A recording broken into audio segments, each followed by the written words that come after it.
Every now and then we have some down moments and we sit back and we laugh. It's just a memory that comes up. It's a person we think about. We have those moments and those things drive us. They drive us to know that there's going to be better days because we had good days before. And the thing that you have to think about is when you have a memory that makes you smile, that makes you laugh, it's a reminder to let you know that you are always going to surprise yourself. And the people in your life often give you pleasant surprises as well. Today's episode is about Lakenheath. Lakenheath is a very memorable place for me, and for these guys that we're going to have on today, it was memorable for them as well. Hopefully we can do this as a series of conversations that we put together about memories of Lakenheath. If we're unable to do that, well, this one will stand the test of time because it was a fantastic conversation with Franco, Sidney, and Tierre. Great stories. We're just going to give you the parts that we recorded and released to the world. But just know, the conversation we had was a lifetime memory that we made again based on memories we made before. So, prepare your ears, prepare your hearts, and prepare your laugh boxes. And let's go. Voices, this one is a really, really fun episode for me. I got some of my best guys that I've ever experienced, some of the highlights of my life. And so today's podcast is focusing on Lakenheath, England, one of my favorite places to visit in the world. Some people be like, Lakenheath, England? Yes, Lakenheath, England is a place that is near and dear to my heart. And so joining me today are Franco, Tierre, and Sid. So no person can introduce themselves better than themselves. So I have you introduce yourselves in that order. So Franco, Tierre, and then Sid. All right. So my name is Franco. That's a hard one. Talking about myself, but my name is Franco. Live in Tampa, Florida now. I was in England between 2000 and 2003. Married, kids, dog, got it all. Perfect life. Perfect. My wife Thank you, sir. And Tierre? Hey, what's up, everybody? I'm Tyree Simmons. Was in Lakenheath from 2002 to 2004. I had the awesome opportunity to spend it along with probably the most eccentric person I know is Lewis. I live in Texas. Got 2 boys and a wife. House and a dog. Well, I ain't got the dog no more, but that's about it. All right. And Sid. What's going on, man? My name's Sidney. I was in Lakenheath with these fellas here from 01 to 04. Retired from the military now, living in Florida. Full-time stay-at-home dad and a full-time college student. Nice. Loving it, man. I love it. Love to see the progress, everybody being beautiful and glowing up. So first question, we're going to go in the reverse order. Like I said, Sidney, Tierre, and then Franco. So my first question is, what is your memory of arriving at Lakenheath? So Sidney, I had you go first. Oh, my God.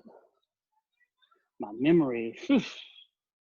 Honestly, I don't remember that much because it was so long ago. I'm just that old. But I do remember Fox had me driving around England my first weekend there because he needed a DD. I didn't even have my European license yet, none. I'm just like, all right, cool, let's go. And he was like, don't worry about the other side of the road. All you gotta do is make sure you don't hit me. I'm like, okay, cool. I mean, he was like, instead of going left, go right. I'm like, that makes no sense, but you know what? Let's just do it, bro. It's all good. That right there was fun, cause hey, I just got off the plane and he was like, let's go. I'm like, all right, cool. Where you going? I forgot where we went, but it was to some club probably. All right. We go there, Foxy. All right. All right, Tyree, what about you, man?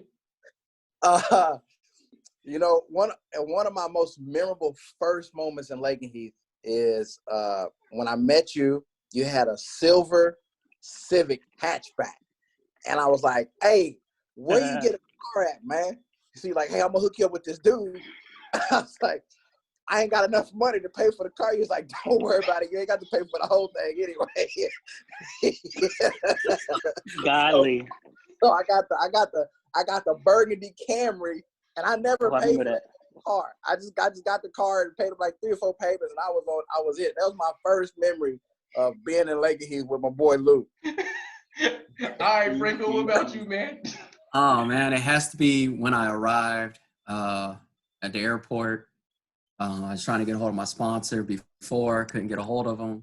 I got to the airport, I was trying to get a hold of my sponsor, and this guy, Jason, picks up the phone, and he's like, that guy don't live here no more. And it was like 2, 3 o'clock in the morning. And he's like, he just woke me up, blah, blah, blah. And I told him, you know, I was trying to reach my sponsor, and he was like, yeah, I know the guy. He don't live here no more. I took over his place, and he ended up getting me all the way to Lakenheath. And then when I got there, they told me to hand my orders to the driver because he'd have to go claim a certain amount of money from TMO or something like that. And when I got out of the car and I handed the guy my orders, man, he cussed me out so bad. My feelings hurt. I think my parents felt it. He was like, if I knew this was one of those jobs, I would have left you in London. I was like, damn, because I was at London Heathrow. Oh, Wow. Yeah, but that was like my first, and it sticks in my mind memory, is trying to get from the airport to Lakenheath and not knowing anyone. wow. At the airport. I ain't know that. Good Lord, bro. Yeah, because I flew in the Mildenhall. Everybody else flew in the Mildenhall, right? Mm-hmm. Yeah. Wow. They flew my butt into London. Jeez. It's hard out there in them streets. Yeah. All right. So the next question, right? So what did you think Lakenheath was, right? Because I remember when I got my orders and I got Lakenheath and I was looking on the map and I'm like, what is a Lakenheath? And then I saw the orders was England, and then Sidney was my sponsor. And I think Sidney called me probably like a week later, and me and Sidney was literally talking to each other like we were strangers. He was like, hey, what's good? I was like, what's good? And we didn't really know nothing else. And then that was it. And I got on the plane, right? So we go in this order: Tyree, Sidney, and Franco. What did you think Lakenheath was gonna be before you arrived, and how was it different when you arrived? So when I got my orders in basic, it said Lakenheath. I remember vividly going, there ain't no states and cities than Lakenheath in America. I was like, where is this place at? So back in the day, I get on Yahoo, because there was no Google back in them days. I was on Yahoo. I looked up Lakenheath, and all I seen was the red hat, the guard with the red hat. And I'm like, I'm going to England? England? And I'm like, it ain't got no black people in England. What's going on here, man? Oh, damn. So I got to England, and I remember getting off that bus, looking to the left, I think it was a school, and looking to the right, it was a hospital. And I'm like, what have I gotten myself into? That was my first reaction when I got to England. All right, Sid. Mm-mm-mm. Oh my God. What happened? When I was back at Altus, my first base with the Franco dude there, it was an email that came out over our little thing that said, whoever, like, there's 3 spots available for Kadena, Japan. I was like, what the hell is Kadena? He was like, that's an island. You want to go? Reply to the email now. I was like, all right, cool. I replied to the email. I think at the time I was at my 3-year mark at the first on base. Like a month went past and we ain't heard nothing. He was like, you heard anything? I'm like, nah, I ain't heard nothing. All of a sudden, I got an email that morning. It was like, congratulations, you got orders. I was like, yay! But it said Lakenheath. I asked him, is Lakenheath a part of Kadena? He was like, no. I didn't know nothing, right? And so he was like, that's England. I was like, what the hell is England? Like what? I want to go to this tropical island you just explained to me a month ago. Like, what? I want the island, dude. And he was like, don't worry, you'll like it. It's just a big ass farm, and like you'll be living with like cows and stuff. Like it was like I want to go to freaking Japan, bro. So I got there. It wasn't as he pictured it, but it was still alright. It wasn't great though. All right, and Franco. All right, so Y'all smarter than me. So I tried to change my dream sheet to get Oh boy. to the East Coast. I was engaged at the time or whatever, and she was on the East Coast. And the guy put worldwide remote. A week later, I got a rip saying Lakenheath unknown. At least I thought unknown, but it said Lakenheath, UK. And in my brain, I said Lakenheath unknown. And so I'm walking around and somebody's got me, somebody's like, nah, you need to go ask the first sergeant or the senior where Lakenheath unknown is. So they were setting me up. So I embarrassed myself there. They looked at me and said, fool, that's Lakenheath, United Kingdom. And I was like, oh, all right. So I was terrified. Because one, I sold my car quick, if Sidney remembers that. I sold my car real quick to my brother because I was like, well, shoot, I'm gonna be driving. I ain't gonna be driving. They on the other side of the road. I ain't never lived abroad. I got to Lakenheath. They put me in a dorm. I was the only black person in the dorm at the time. And it was just different. Yeah. It was different, especially after the airport thing. And then you put me in a dorm, and I looked to my left, looked to my right, and I was like, all right. And they started taking me to a country western bar called the Rod and Gun. It's also, and every time we go out, they said, man, we're gonna take you to the Galaxy Club. We're gonna take you to Galaxy Club. And then they put on clothes and they got them tight jeans on and shirts and boots. And I was like, oh, I heard that club's got a bunch of rooms, and then they take me to the Rod and Gun. So the guy that was supposed to be my sponsor ended up saying, hey, we said we were gonna take him. This was after like 3 months. So they finally took me to the Galaxy Club. And that's when I met Terrence. And I met a group of girls, started hanging out with them. And then from there, what will happen. Blossomed. All right. So, and you kind of alluded to it as the direction we're going in. England it was highlights for me, man. I got tons and tons of highlights. But if you had to pick like one highlight about England, like what would you pick as a highlight for you? So and since Franco, you went last, we'll go Franco, Tyree, and then Sidney. So what's one highlight moment that you had during your time that you was there? Oh man, I can't. It's hard to pick one because I've had so many, and Chatty can attest to a lot of them. If I can remember them, yeah. Trauma moments, but they all deal with the nightclub when Sidney got there, I should say, because by that time I was rolling. I think I was rolling with Maddie by that time. Mm-hmm. So one of the best things that happened to me was meeting Maddie and Red and Energy, DJ Energy, and all those guys, because I stopped really relying on people on bass. I started relying on the local populace. But if I had to pick one big highlight, it was the night that somebody introduced me to Maddie and Red.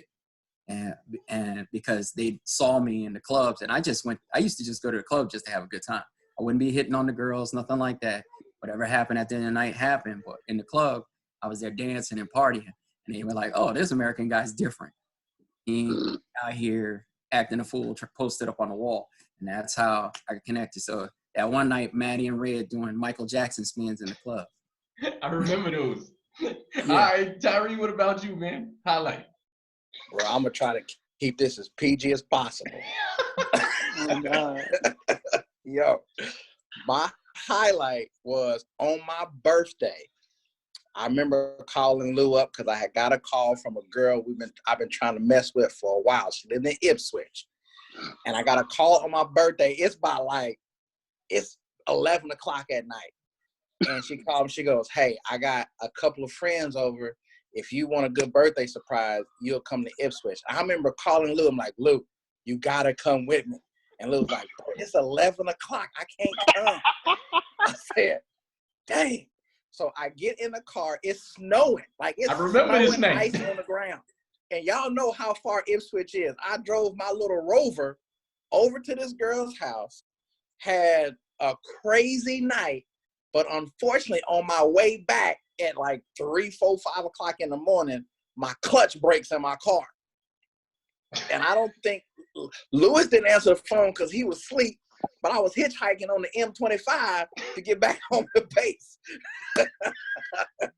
Damn. I remember that story, man. Wow. That was one of my biggest highlights in England of the ones that we can tell out loud. Oh, yeah, okay. Yes, I can add volume and depth to that story. I know more, but I'm gonna Sid, I'm gonna let you go ahead with yours. Highlight. Oh my God. Oh, there we go. I don't remember none of that shit. But I really don't have one single, like, I guess, highlight you want to say. Just everything that happened while I was there, bro. The people that I met, the places that I went to. That's all just made it so much better for me. I really don't have like one singular thing that stood out next to another, you know? All right. And so what was like, because I remember this vividly, Sidney talked about driving, and Sidney was my sponsor. Sidney met me at the airport. My short story about me arriving to England is I fell asleep on a major's shoulder while I was in the airplane. Yeah, I did. I was drooling on his shoulder. He was super nice to me every time he saw me after that. But Sidney picked me up. I don't even remember I didn't know what Sidney looked like. He didn't know what I looked like, but we knew each other when we saw each other. I got in his car. Sidney had an American car. He bought a brand new car there. He had an American Cavalier. car. Neon. Neon. Yeah, I remember the neon. Now, the thing is, his car was left-hand drive. So while he was driving, I was in the passenger side, and all the traffic is passing me as instead of the driver. So I'm sitting here like, yo, Sidney can't see the middle of the road. I'm going to die. I was like, yo, I don't know what's going to happen. So I say all that to say, what do you remember your driving experience? One of the highlights of your driving experience is leading the flip. Because I know, Sid, you probably didn't drive a right-hand drive car. But I think, Franco, you and Tyree both had right-hand drive cars. And I had some experiences. So we'll go Sidney, Tyree, and then Franco. Your experience driving in England. Oh man, I loved it. Like we drove everywhere we could freaking think of. The one thing that I think made me nervous at first was people always told me don't pass because the left hand side you can't see what's coming. I'm like whatever, bro. I'm gonna pass and I'm gonna like live to tell them about it. I didn't really care because I didn't care really. Like I would just pass them up, and if they blew at me, oh well, I'm gonna just blow back, and I'm gonna just keep on going. I understand. Tyree? If y'all remember, so in my dorms, it was like the dorm, street, and then the gym, right? Yep. So I remember when I first got the car that I didn't pay for, I was coming on. I can't remember if you was in a car or not, but I was on the wrong side of the street. I was driving like I was in America. I was lean, I was everything. And so I seen a car coming my way, and I just stopped like I'm in the right spot, right? And the dude looked at me like, "You're in the wrong spot." And, I'm a little airman. I was like, "Oh, my bad." So that was the first one. The second one is, that little piece of tape, because you had American cars, you got to put on your headlights. I never put that on my headlights. I was always blinding people everywhere I went. So that's did it. that too. All right. And Franco. Yes. All right, so I had both. I had a left and a right-hand drive. I worked in the body shop, so I saw the damages of one thing that scared the hell out of me, which was the 5 ways. If y'all remember the 5 ways. Yeah. Oh yeah. That's when most people got in accidents because they didn't know how to manage them 5 ways. So I avoided it. I didn't want to be in an accident. Oh yeah. I mean, if I had to go through it, I went through it, but I avoided it. But I didn't have any problem driving there. I will say I did fall asleep on the road one time. I learned how to drive stick better there. So I drive better stick sitting right-hand drive than I do left-hand. But it was coming back to the States to visit when I was driving. My ex now, she she was in the car laughing at me. And I didn't know why she was laughing. And she let me drive. I was driving on the wrong side of the road in the States. Damn. But we were in the neighborhood. She just kept laughing. I'm like, what's so funny? Because it was like day one. And then she's like, you want me to drive? Because you're driving on the wrong side of the road. And then realized, click, I'm on the wrong damn side of the road. Right in my mind. She's setting you up for failure, man. Oh, yeah. She laughed her butt off. It's crazy because Tyree talking about like he had a car he ain't paid for. If Sidney probably remembers, Tyree, you probably remember I had 8 different cars. Like I went through 8 different cars while I was there. Like and it wasn't because there wasn't nothing wrong with him. The dude told me I could switch cars, so I would just switch the cars like they was rental cars, man. I think I went to the same dealer you went to. It was that black dude, man. And he was a Marine. He was a retired Marine. Yeah. Hey, this is how bad it was. I never picked up the car from him. Duncan picked up the car for me. So I never met him. Man. I had an Accord that I almost ran into a train because of the snow. I had a little Ford Fiesta that the clutch was real bad. I had a Vauxhall Astra that I didn't get from him, but I bought for 50 pounds. Thing was amazing. That was the last car I had. And I had a Saturn that I bought off the Lumen lot that went ass up right at the end of my tour. And I sold that to the guy that something was wrong with it. And then somebody told me they saw it on the side of the road. Broke. Damn. Paying for everything straight cash. Yeah. Oh, yeah. Oh, So with that, like just thinking about the experiences and everything, what was it like? And we'll go Tyree, Sidney, and then Franco. What was it like when you left? Because that's something that I think it matters in the sense of what was it like for you knowing you were leaving, and then when you finally left, like was there any feelings of like longing or sadness, anything like that? Like what did you have? So again, Tyree, Sidney, and then Franco. I think, like I said, man, when I was there, I was around you, Sidney, pretty much all the medical dental people. That's who I hung out with. I don't think I even hung out with none of the maintenance people that I worked with. So I remember you having the migraine issue, and you were going, and you're like, man, I think I'm gonna have to get out. And I'm just thinking, damn. I remember when you left, I was almost like the next day, I'm like, I'm ready to go, man. Because literally, that's who I kicked it with. I got off of work, and we would either, depending on what day it was, we would go to Punana's over in Cambridge, right? Yeah. Punana's, whatever that club that had the little roof, we would hit that club up. And then after that was done, we'd go to another club right down the street. I just had a lot of fun with Sid, you, the whole group. And when you left, I never came out the house. That's pretty much when I got deployed. I met my wife, and I end up leaving. All right. Sid. Nice. Whew. I think when I left, I think it was just I knew it was time to go because like everybody was like gone. Mm-hmm. I left December of 2004. I think I was like the last one to leave. Maybe I'm not sure. Yeah.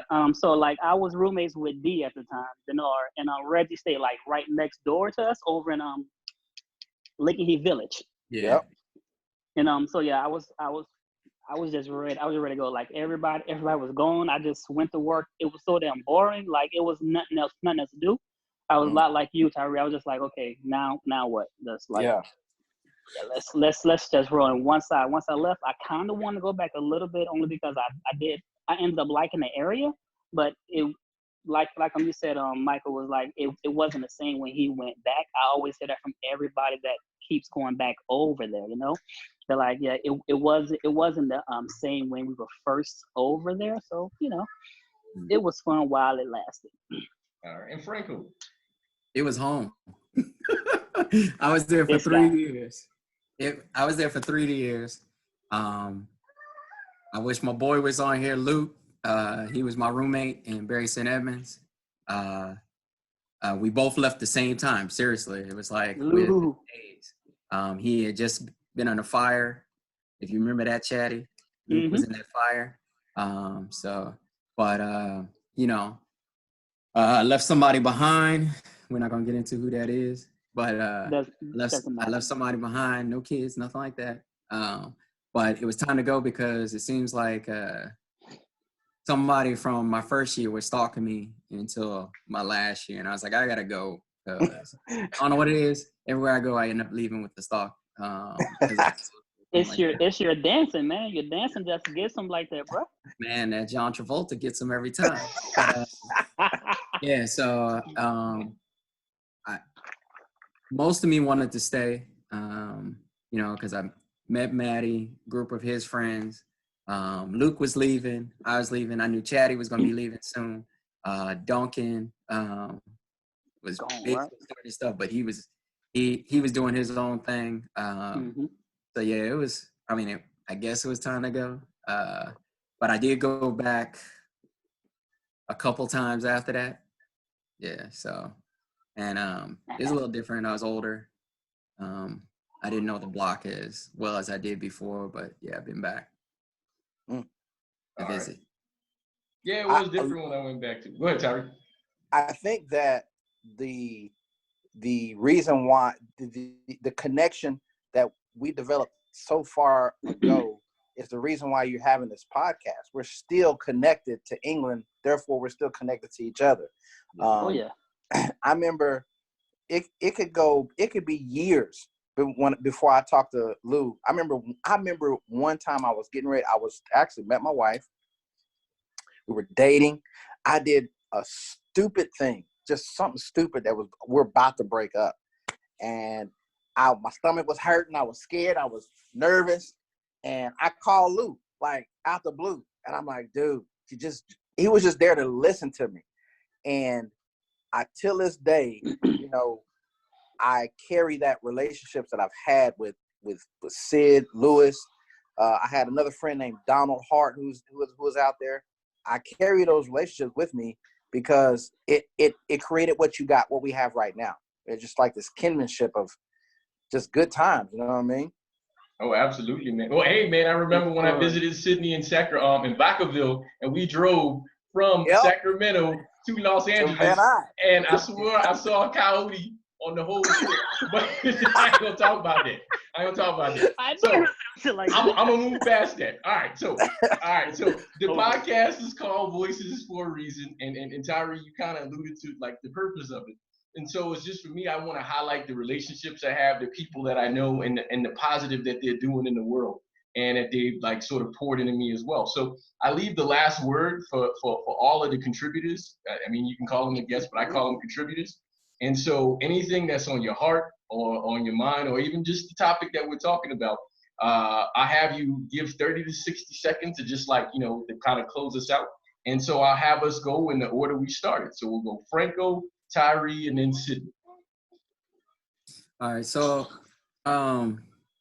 like Tyree said, the connections. I made connections to people in the UK, also my military brothers and sisters.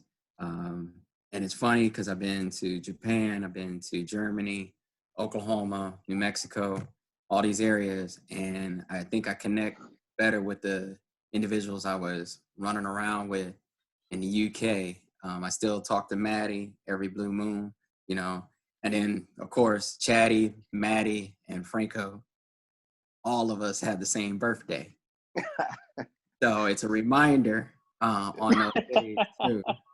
But yeah, I run into Denard here, and everything. So anytime we see each other, it's like a real conversation. But I don't have those same conversations with the people at other bases. Put it this way: if somebody at another base right now said, "Hey, let's do a podcast," I'd be like, "What you need?" Like, what's going on? So, and I'm a social butterfly.